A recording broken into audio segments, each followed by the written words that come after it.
Hello guys, मैं हूं राजेश तंवर और आप सभी का स्वागत है इवोल्यूशन कोचिंग के इस प्लेटफॉर्म पर। आज अपन रन करने जा रहे हैं 12th क्लास बायोलॉजी का second part of chapter sexual reproduction in flowering plant. अपन ने अब तक पढ़ लिया था कि फ्लावर की एक जनरल स्ट्रक्चर क्या होती है, जिसमें मैंने आपको बता दिया था कि फ्लावर के पार्ट्स के बारे में कि एंड्रोशियम को male reproductive part of flower बोलते हैं, गायनोशियम को female reproductive part of flower बोलते हैं। फिर अपन पढ़ रहे थे एंड्रोशियम के बारे में। एंड्रोशियम के एक सिंगल यूनिट को स्टेमन बोलते हैं। स्टेमन जो है वो दो पार्ट्स में डिवाइडेड होता है, एंथर और फिलामेंट। एंथर के अंदर पोलन ग्रेन्स का निर्माण होता है, फिलामेंट जो है एंथर को सपोर्ट प्रोवाइड करने का काम करता है।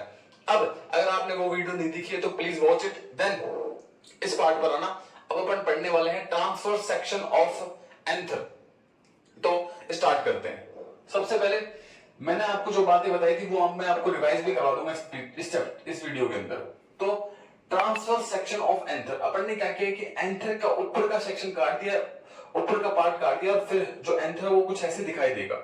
उसके अंदर एंथर के अंदर मैंने आपको बता दिया दो लोब पाए जाते हैं। तो एंथर जो है एक बायलोब स्ट्रक्चर होती है, ये मैंने आपको प्रीवियस वीडियो में बताया था कि एंथर के अंदर एक लोब ये और एक लोब ये, दो लोब पाए जाते हैं, इसीलिए एंथर को बायलोब स्ट्रक्चर बोला जाता है। और एंथर की इसी कंडीशन को यानी कि टू लोब्स का पाया जाना एंथर के अंदर बोला जाता है डायथीकस कंडीशन। इस कंडीशन को बोलते हैं डायथीकस कंडीशन ऑफ एंथर। नेक्स्ट, दोनों लोब एक बीच में कनेक्टिव से कनेक्टेड रहते हैं और ये कनेक्टिव बना होता है वस्कुलर स्ट्रैंड्स का। दोनों के दोनों लोब कनेक्टिव से कनेक्टेड रहते हैं, ठीक है। और ये वस्कुलर स्ट्रैंड्स का बना रहता है, ये कनेक्टिव एंथर को फिलामेंट से जोड़ता है, ये कनेक्टिव एंथर को फिलामेंट से जोड़ता है। और एंथर के अंदर चार माइक्रोस्पोरेंजिया पाए जाते हैं, चार माइक्रोस्पोरेंजिया पाए जाते हैं, यानी कि हर एक लोब में दो माइक्रोस्पोरेंजिया। और इसी कंडीशन को मैंने आपको बताया था टेट्रास्पोरेंजिएट बोलते हैं। इसी कंडीशन को बोलते हैं टेट्रास्पोरेंजिएट, यानी कि एंथर के अंदर चार माइक्रोस्पोरेंजिया का पाया जाना क्या कहलाता है, टेट्रास्पोरेंजिएट कहलाता है, यानी कि हर एक लोब में दो माइक्रोस्पोरेंजिया पाए जाते हैं। अब एंथर की स्ट्रक्चर की बात करें तो देखो एंथर की जो स्ट्रक्चर होती है वो फोर साइडेड होती है, इसके अंदर चार साइड पाई जाती है, इसलिए इसकी स्ट्रक्चर को टेट्रागोनल स्ट्रक्चर बोलते हैं। ये जो है टेट्रागोनल शेप का होता है, इसकी स्ट्रक्चर टेट्रागोनल होती है। अब एंथर के अंदर जो माइक्रोस्पोरेंजिया है, जो चार माइक्रोस्पोरेंजिया आपको दिख रहे हैं, यानी कि ये माइक्रोस्पोरेंजिया जो आपको दिख रहे हैं ये 4% होते हैं। ये माइक्रोस्पोरेंजिया आगे मैच्योर होके पोलन सैक का निर्माण करेंगे। ये माइक्रोस्पोरेंजिया आगे मैच्योर होके पोलन सैक का निर्माण करते हैं और ये पोलन सैक आगे मैच्योर होके थाउजेंड्स ऑफ पोलन ग्रेन्स बनाते हैं। इन्हीं पोलन सैक्स के अंदर थाउजेंड्स ऑफ पोलन ग्रेन्स का निर्माण होता है। अब ये जो माइक्रोस्पोरेंजिया होता है ना, इसके अंदर बहुत सारी होमोजीनस ग्रुप ऑफ सेल्स पाई जाती है। इस माइक्रोस्पोरेंजिया के अंदर, ये माइक्रोस्पोरेंजिया जो आपको दिख रहा है, इसके अंदर homogeneous group of cells present होती हैं। होमोजीनस ग्रुप ऑफ सेल्स, इन होमोजीनस ग्रुप ऑफ सेल्स को स्पोरोजीनस टिश्यू बोलते हैं। इन होमोजीनस ग्रुप ऑफ सेल्स को स्पोरोजीनस टिश्यू बोला जाता है, जो कि इस माइक्रोस्पोरेंजिया में पाई जाती है, ठीक है। और एक पूरी तरीके से स्पोरोजीनस टिश्यू से फिल्ड होता है। अब ये स्पोरोजीनस टिश्यू आगे जाके माइक्रोस्पोर मदर सेल बनाएंगी, वो आगे जाके माइक्रोस्पोर का निर्माण करेंगी। तो इन्हीं स्पोरोजीनस टिश्यू का काम होता है माइक्रोस्पोर बनाना, जो कि होमोजीनस होती है, सारी की सारी एक जैसी होती है। तो एंथर जो है वो बायलोब स्ट्रक्चर है, इसके अंदर दो लोब पाए जाते हैं। इसी कंडीशन को डायथीकस कंडीशन बोला जाता है। एंथर के हर लोब के अंदर दो पोलन सैक पाए जाते हैं और इस कंडीशन को एंथर की टेट्रास्पोरेंजिएट बोलते हैं, यानी कि इसके अंदर टोटल चार माइक्रोस्पोरेंजियम पाए जाते हैं और इसी कंडीशन को टेट्रास्पोरेंजिएट बोलते हैं। एंथर की जो स्ट्रक्चर है ना वो टेट्रागोनल होती है, यानी कि इसके अंदर फोर साइड बनेगी 1 2 3 4, इसलिए इसकी स्ट्रक्चर को टेट्रागोनल स्ट्रक्चर माना जाता है। अब एंथर के दोनों लोब बीच में एक कनेक्टिव से कनेक्टेड रहते हैं, मैंने आपको बताया था कनेक्टिव से कनेक्टेड रहते हैं और इसी कनेक्टिव से फिलामेंट जो है वो एंथर से कनेक्टेड रहता है। अब एंथर का जो माइक्रोस्पोरेंजिया है ये आगे मैच्योर होकर पोलन सैक बनाएगा, फिर ये पोलन सैक आगे जाके थाउजेंड्स ऑफ पोलन ग्रेन्स का निर्माण करते हैं। और माइक्रोस्पोरेंजिया के अंदर सेम यानी कि होमोजीनस ग्रुप ऑफ सेल्स पाई जाती है, जिन्हें स्पोरोजीनस टिश्यू बोला जाता है। ये sporogenous tissue microspore mother cell बनाते हैं, जो आगे जाके माइक्रोस्पोर बनाती हैं। और इन्हीं माइक्रोस्पोरेंजिया के अराउंड, जो आपको माइक्रोस्पोरेंजिया देखते हैं, इन्हीं के अराउंड एंथर वॉल पाई जाती है, इन्हीं के अराउंड एंथर वॉल पाई जाती है, जो किसको, इस माइक्रोस्पोरेंजिया को प्रोटेक्शन प्रोवाइड करने का काम करेंगी, यानी कि एंथर वॉल्स पाई जाती है, ठीक है, किसके अराउंड? इसी माइक्रोस्पोरेंजिया के अराउंड, जो किसको? माइक्रोस्पोरेंजिया को प्रोटेक्शन प्रोवाइड करने का काम करते हैं।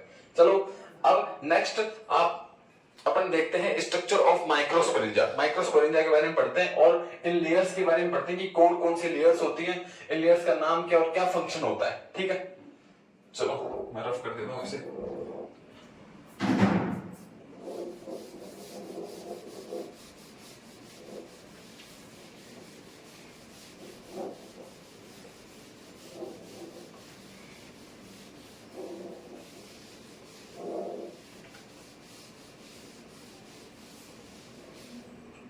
यस, तो अपन पढ़ने वाले हैं structure of microsporangia. Structure of microsporangium की, माइक्रोस्पोरेंजियम की स्ट्रक्चर कैसी होती है और इसके अंदर कौन कौन सी लेयर्स होती हैं जो इसको सराउंड करके रखती हैं। देखो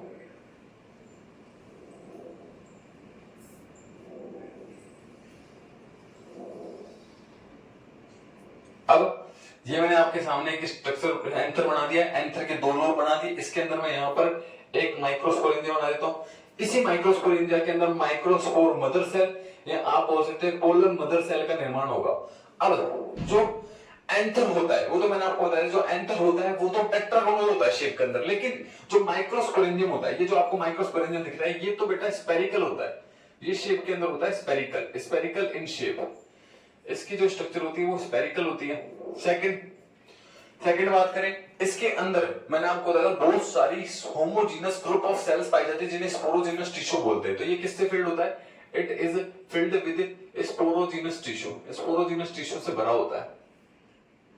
ठीक है, स्पोरोजीनस टिश्यू से भरा होता है और इसके चारों ओर, अब इसके चारों ओर क्या पाई जाती है? एंथर की वॉल पाई जाती है, यानी कि एंथर वॉल्स पाई जाती है। It is surrounded by the, it is surrounded by anther walls. अभी इन्हीं एंथर वॉल्स के बारे में डिस्कस करेंगे।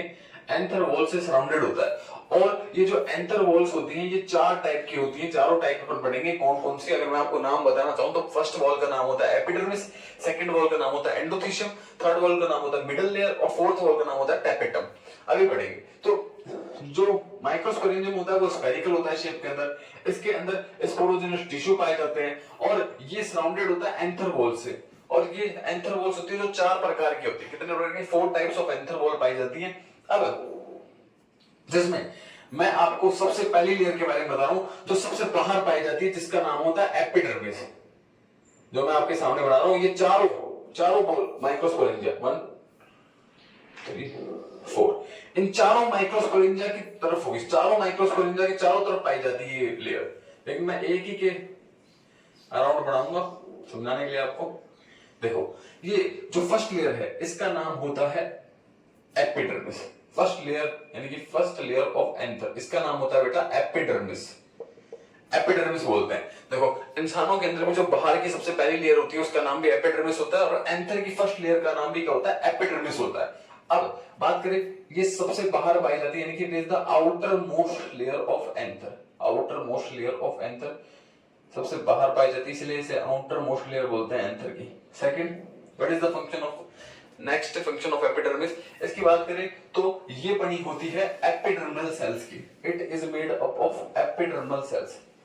ये एपिडर्मल सेल्स की बनी होती है, एपिडर्मल सेल्स की बनी होती है। थर्ड बात करें तो ये सिंगल सेल्ड थिक होती है, यानी कि इसकी सिर्फ एक लेयर पाई जाती है। एपिडर्मिस की केवल एक लेयर पाई जाती है, एक से ज्यादा लेयर नहीं पाई जाती, इसीलिए ये सिंगल सेल्ड थिक लेयर होती है, यानी कि सिर्फ एक ही लेयर पाई जाती है, यानी कि सिंगल सेल्ड थिक लेयर होती है। तो देखो सबसे बाहर पाई जाती है एपिडर्मिस, जो है वो आउटर मोस्ट लेयर होती है एंथर की, ये एपिडर्मल सेल से बड़ी होती है और सिंगल सेल्ड थिक लेयर होती है, यानी कि सबसे बाहर पाई जाती है ये लेयर। एंथर के सबसे बाहर जो लेयर पाई जाएगी और एक ही लेयर पाई जाती है, इसे बोलते हैं एपिडर्मिस। अब लास्ट इसका फंक्शन क्या होता है? What is the function of epidermis? तो फंक्शन की बात करें तो बाहर, सबसे बाहर है तो एंथर को प्रोटेक्शन देने का काम करती है, यानी कि जो माइक्रोस्पोर मदर सेल है या पोलन मदर सेल है इनको प्रोटेक्शन देने का काम करती है। सबसे बाहर है, प्रोटेक्शन प्रोवाइड करती है, यानी कि इन्हें कोई डैमेज ना पहुंचाए, नुकसान ना पहुंचाए, तो प्रोटेक्शन करने का काम करती है किसका? पोलन मदर सेल्स का। प्रोटेक्शन प्रोवाइड करती है पोलन मदर सेल्स या माइक्रोस्पोरेंजियम को। तो एपिडर्मिस मैंने आपको बताया Epidermis is the outermost layer of anther. It is made up of epidermal cells. It is single celled thick layer, एक लेयर पाई जाती है इनकी, और इसका फंक्शन होता है प्रोटेक्शन. मेन फंक्शन इसका होता है प्रोटेक्शन करना, किसको? माइक्रोस्पोर मदर सेल्स को. अब second layer, first layer complete होगी. सेकंड लेयर की बात करें तो सेकंड लेयर का नाम होता है एंडोथीशियम. तो सेकंड लेयर का नाम होता है एंडोथीशियम.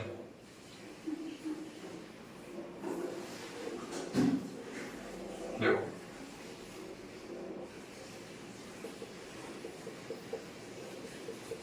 सेकंड लेयर का नाम होता है एंडोथीशियम. अब सेकंड लेयर का नाम क्या होता है? एंडोथीशियम.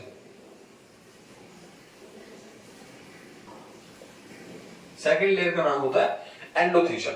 ये क्या है? ये कहां पाई जाती है? It is present beneath the epidermis. कहां पाई जाती है? पहली बात तो बीनीथ द एपिडर्मिस, यानी कि बीनीथ द एपिडर्मिस. किसके नीचे पाई जाती है? एपिडर्मिस के नीचे पाई जाती है. पहला फंक्शन तो ये है कि एपिडर्मिस के नीचे पाई जाती है जस्ट. सेकंड बात, सेकंड ये कि ये भी सिंगल सेल्ड लेयर होती है, सिंगल सेल्ड थिक होती है, यानी कि सिर्फ एक ही लेयर पाई जाती है, इसकी एक से ज्यादा परत नहीं होती. These are also single celled thick layer. ये भी सिंगल सेल्ड थिक लेयर होती है, thick layer. These are also single celled thick layer. ये भी सिंगल सेल्ड थिक लेयर होती है, एक ही परत पाई जाती है इनकी. थर्ड बात करें, देखो एपिडर्मिस तो बनी होती है एपिडर्मल सेल्स की, लेकिन ये क्वेश्चन पूछा जाता है एंडोथीशियम बनी होती है आर्किस्पोरियल सेल्स की. These are made up of archisporial cells. और आपको बताऊं तो सिर्फ एक ही सेल यानी कि एपिडर्मिस एपिडर्मल सेल से बनी है. बाकी की तीनों layer endothecium, middle layer, tapetum archesporial cell से बनी होती है. ये आपको याद रखना है. फोर्थ बात करें तो बेटा जो एंडोथीशियम है ना, इसके अंदर अलग अलग जगह डिफरेंशियल थिंकिंग पाई जाती है, यानी कि डिफरेंशियल थिंकिंग पाई जाती है. जैसे मैं आपको समझाना चाहूं तो मान लो ये तो है एपिडर्मिस और इसके ऊपर क्या है? इसके ऊपर है एंडोथीशियम. तो एंडोथीशियम में ना, एंडोथीशियम में यहां ऊपर की तरफ थिकनिंग पाई जाती है, कहीं पर लेफ्ट साइड में थिकनिंग पाई जाती है, कहीं पर राइट साइड में थिकनिंग पाई जाती है. थिकनिंग पाई जाती है तो इनके अंदर एंडोथीशियम के अंदर डिफरेंशियल थिकनिंग पाई जाती है. डिफरेंशियल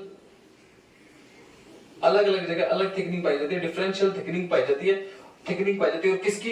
अल्फा सेलुलोज और कैलोज बैंड की. Alpha cellulose and callose band की. कैलोज बैंड की क्या पाई जाती है? थिकनिंग पाई जाती है. देखो इसके अंदर एंडोथीशियम के अंदर यानी कि पूरी जहां ये प्रेजेंट है वहां पर अलग अलग जगह अलग थिकनिंग पाई जाती है अल्फा सेलुलोज की और कैलोज बैंड की. अल्फा सेलुलोज और कैलोज बैंड क्या है? ये दोनों ग्लूकोज के पॉलीमर है और इनकी जो है थिकनिंग पाई जाती है इस लेयर के अंदर. अब ये जो आपको पॉइंट दिख रहे हैं, ये पॉइंट और ये पॉइंट, यहां पर ही थिकनिंग एब्सेंट होती है. यहां पर अल्फा सेलुलोज कैलोज बैंड की थिकनिंग एब्सेंट होती है. इसीलिए इन पॉइंट्स को, यानी कि फिफ्थ पॉइंट जो मैं आपके सामने यहां लिख देता हूं, फिफ्थ पॉइंट, इन पॉइंट्स को स्टोमियम बोला जाता है. इन पॉइंट्स को स्टोमियम बोलते हैं.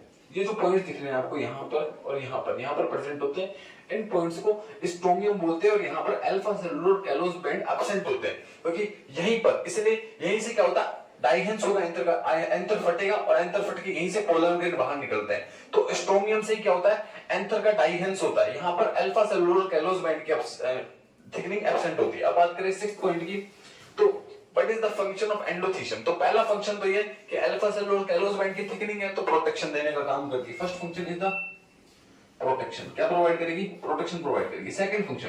सेकंड फंक्शन स्टोमियम में क्या होता है? इनकी थिकनिंग एब्सेंट है तो यहां से क्या होता है? एंथर का डाइहेंस होता है, तो डाइहेंस करने में मदद करती है. एंथर के डाइहेंस ऑफ एंथर के डाइहेंस में मदद करती है. यहीं से एंथर फटता है और यहीं से पोलन ग्रेन बाहर निकलते हैं. तो ये थे एंडोथीशियम के फंक्शन. देखो एंडोथीशियम जो है सेकंड लेयर है एंथर वॉल की. इस ये बीनीथ द एपिडर्मिस के नीचे पाई जाती है. ये भी सिंगल सेल्ड थिक लेयर होती है.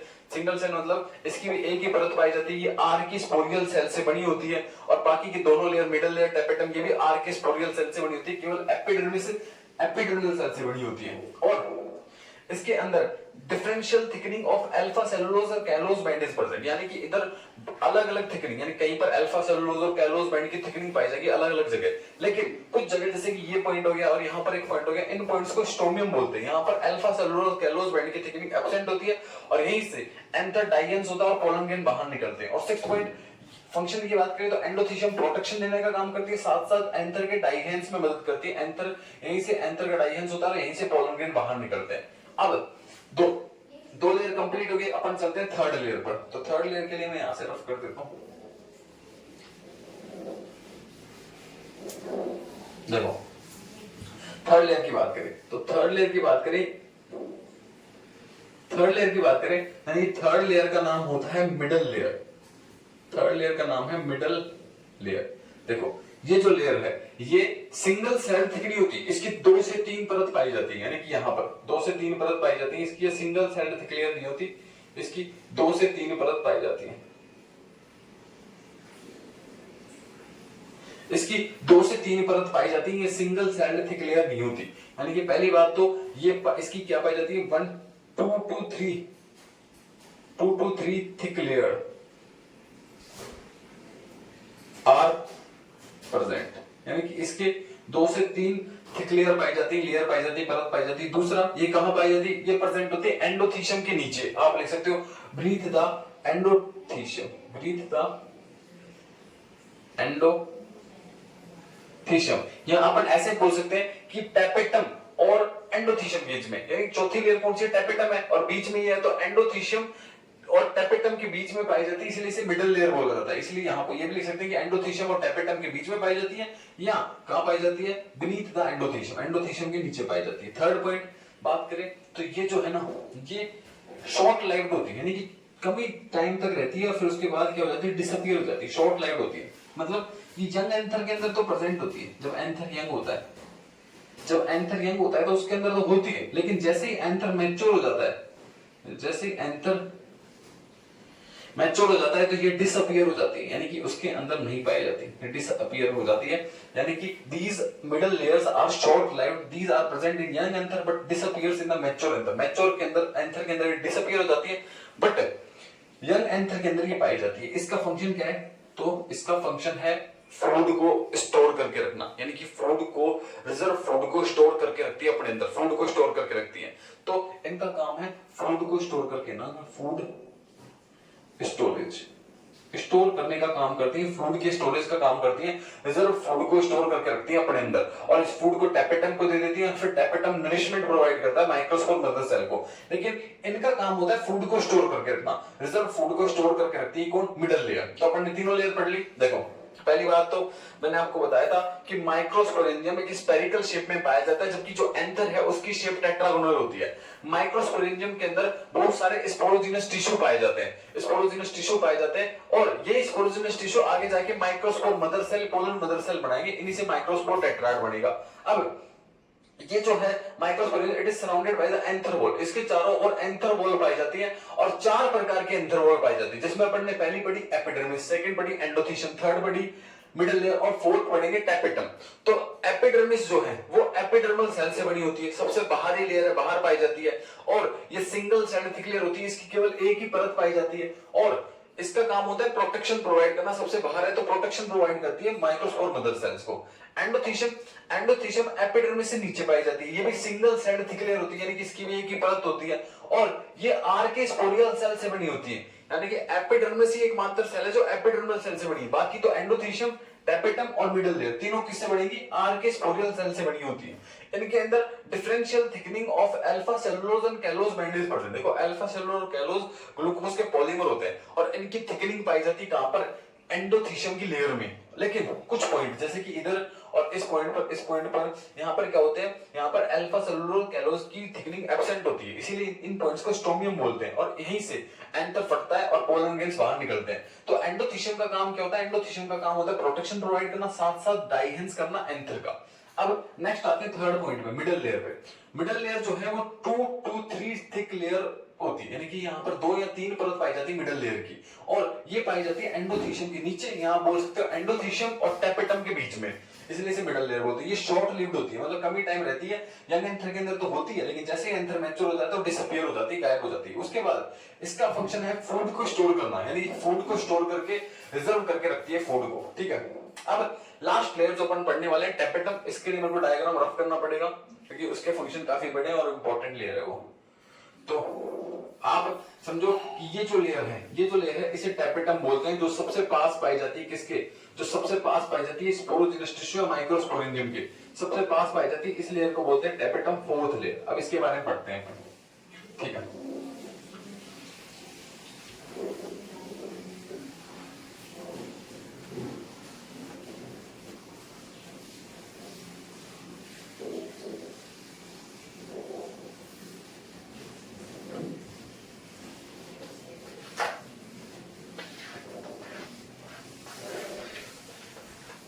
देखो fourth layer of anther wall जिसका नाम है tapetum.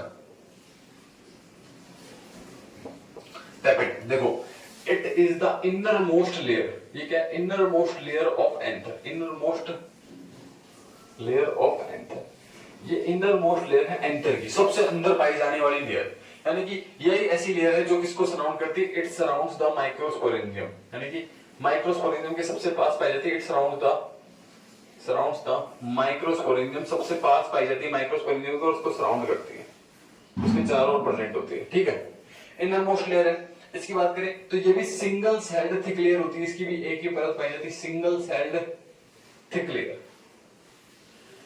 Single celled thick layer होती है। थर्ड बात करें तो सिंगल सेल्ड थिक लेयर, इसकी एक खास बात ये है, इट हैज लार्ज सेल्स। इनके अंदर जो सेल्स होती है वो और सेल्स के मुकाबले लार्ज सेल्स है, बड़ी सेल्स होती है। और इनके अंदर जो साइटोप्लाज्म होता है वो भी डेंस होता है, काफी डेंस साइटोप्लाज्म होता है इनका। एंड इनके ये क्या होती है? मल्टी न्यूक्लिएटेड होती है, साथ साथ मल्टी न्यूक्लिएटेड सेल्स होती है, मल्टी न्यूक्लिएटेड सेल्स होती हैं। फोर्थ पॉइंट की बात करें, these are made up of archesporial cells. ये भी आर्के स्पोरियल सेल से बनी होती है, ये मैंने आपको बता दिया था। देखो इनर मोस्ट लेयर सबसे अंदर पाई जाती है, यही लेयर है जो माइक्रोस्पोरेंजियम को सराउंड करती है। सिंगल सेल्ड थिक लेयर होती है, इनकी में केवल एक ही परत पाई जाती है। और इनके अंदर ये लार्ज सेल्स है, इनके अंदर डेंस साइटोप्लाज्म पाया जाता है और मल्टी न्यूक्लिएटेड होती है, बहुत सारे न्यूक्लियस पाए जाते हैं। साथ साथ ये आर्के स्पोरियल सेल से बनी होती है। तो इनका फंक्शन की बात करें तो सबसे पहला फंक्शन मेन फंक्शन, इनका पहला फंक्शन है it provide nutrition. It provide nutrition to the developing embryo, यानी कि डेवलपिंग एम्ब्रियो नहीं, डेवलपिंग पोलन ग्रेन। ये डेवलपिंग पोलन ग्रेन्स को, यानी कि माइक्रोस्पोर मदर सेल्स को, फिर जब वो पोलन ग्रेन बनते हैं तो उनको न्यूट्रिशन नरिशमेंट प्रोवाइड देने का काम करती है, उनको न्यूट्रिशन देती है, उनके अंदर डिवीजन होता है, फिर जाके वो माइक्रोस्पोर बनते हैं तो उनको न्यूट्रिशन देने का काम करती है टेपेटम लेयर। और भी इसकी इंपॉर्टेंट फंक्शन है। सिक्स्थ फंक्शन की बात करें, अदर इंपॉर्टेंट फंक्शन की बात करें तो देखो सबसे पहला फंक्शन कि ये कैलेज एंजाइम का सीक्रेशन करती है। कैलेज एंजाइम का सीक्रेशन करती है। सर ये एंजाइम क्या करता है? कैलेज एंजाइम जो है ना, आगे मैं आपको बताऊंगा कि माइक्रोस्पोरोजेनेसिस जब होता है, मतलब माइक्रोस्पोर मदर सेल से जब माइक्रोस्पोर बनते हैं तो माइक्रोस्पोर बेटा एक टेट्राइड की फॉर्म में बनते हैं, यानी कि चार माइक्रोस्पोर एक साथ बनते हैं और इनके बीच में कैलेज बॉन्ड पाया जाता है, कैलेज बैंड पाए जाते हैं। इस बैंड को ये एंजाइम डाइजेस्ट करता है और डाइजेस्ट करके इन माइक्रोस्पोर को अलग करता है। आगे बताऊंगा आपको, माइक्रोस्पोरोजेनेसिस में माइक्रोस्पोर एक साथ टेट्राइड की फॉर्म में बनते हैं और उनको अलग करने में ये एंजाइम मदद करता है, यानी कि helps in the separation of microspore, helps in the separation of microspore. ये एंजाइम यानी कि माइक्रोस्पोर टेट्राइड से अलग करने में मदद करता है। सेवंथ फंक्शन और देखें अपन, इंपॉर्टेंट फंक्शन, काफी इंपॉर्टेंट लेयर है, नरिशमेंट प्रोवाइड कर रही है, कैलेज एंजाइम सीक्रेट कर रही है, साथ साथ एक्साइन वॉल का फॉर्मेशन करती है। अब एक्साइन वॉल क्या है ये सब आगे आएगा, मैं आपको वहां पर बताऊंगा। एक्साइन वॉल क्या है? जब लास्ट में जो पोलन ग्रेन बनता है ना, जैसे मान लो ये पोलन ग्रेन है, लास्ट में बन गया, इसके अंदर लास्ट में जब पोलन ग्रेन बनता है तो पोलन ग्रेन के चारों तरफ दो टाइप की लेयर पाई जाती है उनको प्रोटेक्ट करने के लिए। पोलन ग्रेन बनता है तब तो पहली लेयर तो होती है बाहर, जिसे बोलते हैं एक्साइन, और सेकंड लेयर होती है अंदर, इसे बोलते हैं इंटाइन। तो एक्साइन लेयर के फॉर्मेशन में टेपेटम मदद करती है। ये टेपेटम ही उस एक्साइन लेयर का फॉर्मेशन करती है। और ये जो एक्साइन है ये बेटा बना होता है स्पोरोपोलिन से बना होता है। तो एट पॉइंट ये कि ये सीक्रेशन करती है स्पोरोपोलिन का निर्माण भी ये टेपेटम करती है। स्पोरोपोलिन के बारे में भी आगे डिस्कस करेंगे। स्पोरोपोलिन से ही एक्साइन लेयर बनती है और स्पोरोपोलिन का भी निर्माण कौन करती है? टेपेटम करती है। स्पोरोपोलिन क्या है? स्पोरोपोलिन एक केमिकल सब्सटेंस है जिससे कौन बनी? एक्साइन बनी है। ये क्या है कि एंजाइम्स इसे डाइजेस्ट नहीं कर सकते, ये अनफेवरेबल कंडीशन में हाई टेम्परेचर को सहन कर सकता है, एसिड्स को सहन कर सकता है। यानी कि जब पोलन ग्रेन को फेवरेबल कंडीशन नहीं मिलती तब तक ये स्पोरोपोलिन यानी कि एक्साइन क्या करती है? प्रोटेक्शन करती है। तो स्पोरोपोलिन एक रेजिस्टेंट एंजाइम है जिससे एक्साइन बनी होती है और इसका सीक्रेशन कौन करता है? टेपेटम करता है। लास्ट 9th पॉइंट, एक और पॉइंट अपन देखें तो ये निर्माण करती है पोलन किट का, फॉर्मेशन ऑफ पोलन किट, इसके बारे में अभी डिस्कस कर देंगे पोलन किट क्या है। तो पोलन किट का निर्माण भी कौन करता है, टैपेटम करती है। देखो इतना सब पढ़ने किसी लेयर में नहीं पड़ा था, इसके काफी इंपॉर्टेंट फंक्शन है। तो देखो सबसे पहला फंक्शन सबसे अंदर पाई जाती है, सबसे अंदर पाई जाती है inner most layer of anther. Second यही है जो सबसे माइक्रोस्पोरेंजियम को सराउंड करती है, वरना बाकी लेयर तो बाहर है, ये माइक्रोस्पोरेंजियम को सराउंड करती है, अलाइन करती है। ये सिंगल सेल्ड थिक लेयर होती है, यानी कि इसके अंदर भी केवल एक लेयर पाई जाती है। कितनी लेयर पाई जाती है, केवल एक लेयर पाई जाती है। इसके अंदर लार्ज सेल्स होती हैं, इसका डेंस साइटोप्लाज्म होता है और मल्टी न्यूक्लिएटेड होती है, यानी कि बहुत बड़ी सेल्स होती हैं, इसके अंदर साइटोप्लाज्म डेंस होता है, साथ साथ मल्टी न्यूक्लिएट बहुत सारे न्यूक्लियस प्रेजेंट होते हैं। ये आर्किस्पोरियल सेल से बड़ी होती है। इसका मेन फंक्शन है तो न्यूट्रिशन देना, किसको, माइक्रोस्पोर मदर सेल्स को, पोलन ग्रेन्स को न्यूट्रिशन देने का काम होता है टैपेटम का। इसके बाद ये कैलेज एंजाइम का सीक्रेशन करती है। ये कैलेज एंजाइम क्या करता है, सेपरेशन में मदद करता है, किसके, माइक्रोस्पोर के। कहां से, माइक्रोस्पोर टेट्राड से। मैं आपको बताऊंगा कि माइक्रोस्पोरोजेनेसिस जब होता है ना तो माइक्रोस्पोर टेट्राड के फॉर्म में बनते हैं, और इस टेट्राड से माइक्रोस्पोर को अलग करने में कैलेज एंजाइम मदद करता है, और ये कैलेज एंजाइम सीक्रेट करती है टैपेटम।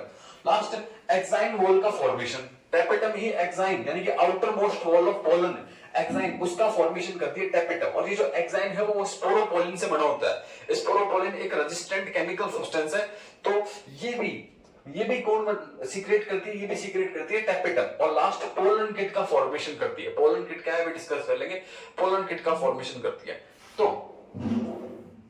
अब एक बार आपको समझ में आ गया होगा, एक बार मैं चारों लेयर्स के नाम और उनके फंक्शन आपको जल्दी बता देता हूं। वैसे टैपेटम भी शॉर्ट लाइव्ड होती है, ये भी बाद में जब मैच्योर हो जाता है एंथर पूरा, तब उसके अंदर डिसअपीयर हो जाती है। देखो पहला, दूसरी, तीसरी, चौथी। देखो फर्स्ट लेयर का नाम क्या था, फर्स्ट लेयर का नाम था एपिडर्मिस, सेकंड लेयर का नाम था एंडोथीशियम, थर्ड लेयर का नाम था मिडल लेयर, और फोर्थ लेयर का नाम था टैपेटम। अब देखो एपिडर्मिस, एंडोथीशियम, मिडल लेयर, इन तीनों का काम है प्रोटेक्शन प्रोवाइड करना, कहीं ना कहीं प्रोटेक्शन काम होता है, इनका काम होता है प्रोटेक्शन देना। और टैपेटम का काम होता है क्या देना, न्यूट्रिशन प्रोवाइड करना। किसको, न्यूट्रिशन प्रोवाइड करना pollen mother cells, microspore mother cells को, पोलन ग्रेन्स को, इनको क्या करना, न्यूट्रिशन प्रोवाइड करना। ये लेयर आउटर मोस्ट लेयर होती है, ये एंडोएपिडर्मिस से नीचे पाई जाती है, ये मिडल लेयर जो है वो एंडोथीशियम और टैपेटम के बीच में पाई जाती है, और टैपेटम सबसे अंदर पाई जाती है, इनर मोस्ट लेयर होती है। अब इसके अंदर एपिडर्मिस तो बनी होती है बेटा एपिडर्मल सेल से, लेकिन ये तीनों बड़ी होती है आर्किस्पोरियल सेल से। आर्किस्पोरियल सेल से मैंने आपको ये बता दिया था, आर्किस्पोरियल सेल से बनी होती है, और ये बनी होती है एपिडर्मल सेल से। तो आपकी जो माइक्रोस्पोरेंजियम की स्ट्रक्चर है वो कंप्लीट होती है। अब मैंने आपको बताया था कि पोलन किट क्या होता है, ये मैं आपको डिस्कस कर देता हूं आपके साथ। व्हाट इज पोलन किट, देखो पोलन किट क्या है। पोलन किट जो है, pollen kit is a oily, sticky and yellow coloured material. देखो क्या है ये पोलन किट जो है ना, मैंने आपको बताया पोलन होता है, तो पोलन के अंदर पहली एक तो लेयर होती है एक्साइन, समझाया था मैंने आपको, एक्साइन पाई जाती है अंदर, इंटाइन पाई जाती है जब पोलन मरता है। तो एक्साइन के बाहर ही क्या